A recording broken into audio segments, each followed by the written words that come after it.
जम्मू कश्मीर के शोपियां इलाके से खबर, जहां सेना का ऑपरेशन ऑल आउट चल रहा है। इस दौरान इलाके में कई आतंकियों के घिरे होने की खबर है। पूरे इलाके को सेना ने घेर रखा है। मतलब घाटी में छिपे हुए आतंकियों का काउंटडाउन अब शुरू हो चुका है। और शोपियां के जंगल इस समय गोलियों की तड़तड़ाहट से गूंज रहे हैं। शोपियां में छिपे आतंकियों के सुरक्षा बलों ने कब्र खोद दी है। बस कुछ ही देर में उन्हें दफनाने की तैयारी है। घने जंगलों में छिपे आतंकियों को सुरक्षा बलों ने चारों तरफ से घेरा ताकि वो मौके का फायदा उठाकर भाग ना सके। पूरे इलाके में बड़े पैमाने पर सर्च ऑपरेशन चलाया जा रहा है।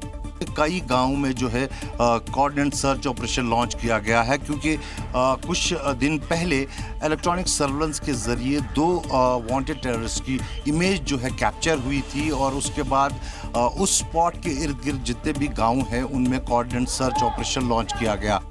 दोनों तरफ से रुक रुक कर गोलियों की बौछार हो रही है।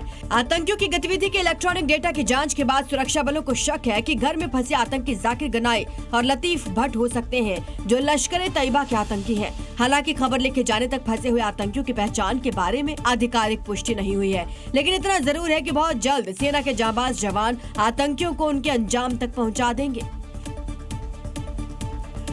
और अब बात यूपी की, जहां संडे हो या फिर मंडे, योगी फोर्स वीकेंड पर भी अपराधियों का बुलेट ट्रीटमेंट करने में जुटी है ताकि कोई भी बदमाश अपराध करने की हिम्मत ना जुटा सके। और जो बदमाश फिर भी नहीं समझ रहे, उन्हें योगी फोर्स अपने अंदाज में समझा रही है। ये तस्वीरें सबूत है कि आखिर किस तरह योगी फोर्स बदमाशों पर कहर बनकर टूट रही है। मेरठ, मथुरा, बुलंदशहर और हाथरस में बदमाशों के साथ मुठभेड़ हुई। कई शातिर और इनामी बदमाश दबोचे गए। मथुरा में ये बदमाश लंबे समय से पुलिस से आंख मिचौली का खेल खेल रहा था। इसे पुलिस ने मुठभेड़ में पकड़ने की कोशिश की। इस दौरान खुद को घिरा देख इसे पुलिस पर फायरिंग कर दे। जवाबी कार्रवाई में बदमाश के दाएं पैर में गोली लगी, वो लंगड़ा हो गया। इसके पास से पुलिस ने तमंचा, कारतूस और खोखा बरामद किया।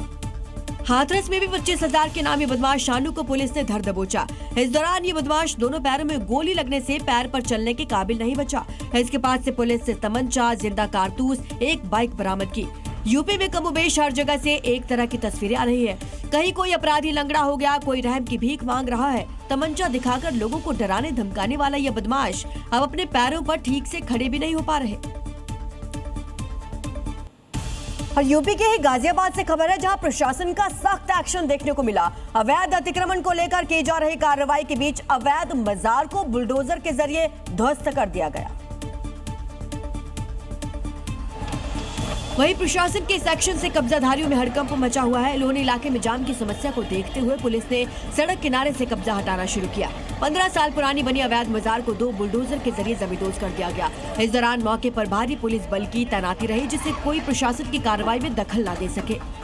यहाँ पे 300 से ज्यादा पुलिसकर्मी तैनात है और इस रोड पे जाम लगने की लगातार शिकायतें आ रही थी। इसी क्रम में अवैध अतिक्रमण हटाया गया है।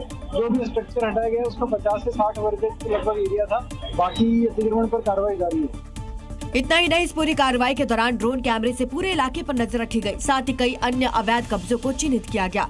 जल्द ही बुलडोजर एक्शन की कार्रवाई इस पर की जाएगी। फिलहाल प्रशासन ने 15 साल पुरानी बनी अवैध मजार को ध्वस्त किया और पीडब्ल्यूडी की जमीन को कब्जा मुक्त करवा लिया। और इसी बीच कोलकाता से बड़ी खबर आ रही है, जहां पर श्यामा प्रसाद मुखर्जी की मूर्ति तोड़ी गई है। गोपाल मुखर्जी की भी मूर्ति तोड़ने की खबर मिल रही है। नव निर्मित ये मूर्ति थी और अनावरण से एक दिन पहले ही ये मूर्तियां तोड़ दी गई हैं। तस्वीरें आपके सामने हैं। अब बीजेपी युवा मोर्चा ने थाने में शिकायत दर्ज कराई है। आपको बता दें, श्यामा प्रसाद मुखर्जी भारत के प्रसिद्ध राजनीतिज्ञ थे, शिक्षाविद और वकील थे। उनकी मूर्ति तोड़ दी गई। हरियाणा के यमुनानगर से बदमाशों के आतंक के दिल दहला देने वाली तस्वीरें आई, जहां बीच बाजार बदमाशों ने सरेआम लूट की वारदात को अंजाम दिया। तस्वीरें सबूत है कि आखिर किस तरह यमुनानगर में दिन दहाड़े लूट की वारदात को अंजाम दिया गया। पूरी घटना पास में लगे सीसीटीवी में रिकॉर्ड हो गई। इसमें साफ दिखा कि जिस समय कर्मचारी ज्वेलरी की दुकान का शटर बंद कर रहा था, इसी दौरान बाइक सवार बदमाशों ने अचानक धावा बोल दिया। विरोध करने पर बदमाशों ने उसके सिर पर पिस्टल की बट से हमला किया। कैश के साथ चाबियों से भरा बैग लेकर मौके से फरार हो गए। तो 3 बाइक पर आए, उन्होंने मुझे गन पॉइंट पर लेकर मेरे से लूटपाट करी। तो उन्होंने उससे बैग छीनने की कोशिश की। जब उन्होंने थोड़ा सा नानुकर की तो उन्होंने गन दिखाई, पिस्टल दिखाई और फिर उन्होंने पिस्टल दिखाने के बाद जो है उनके माथे पे यहाँ पे पिस्टल से ही वार किया। हाँ। बीच बाजार लूट की वारदात से इलाके में दुकानदारों में दहशत है। पुलिस अब सीसीटीवी फुटेज के आधार पर अपराधियों की तलाश में जुटी है। शुरुआती जांच में सामने आया कि एक तीसरा बदमाश पहले से ही दुकान के बाहर खड़ा होकर रेकी कर रहा था। जैसे ही लूट की, वो भी बाइक पर सवार होकर दोनों साथियों के साथ मौके से फरार हो गया। अब लूट की वारदात प्रशासन पर गंभीर सवाल भी खड़े कर रही है।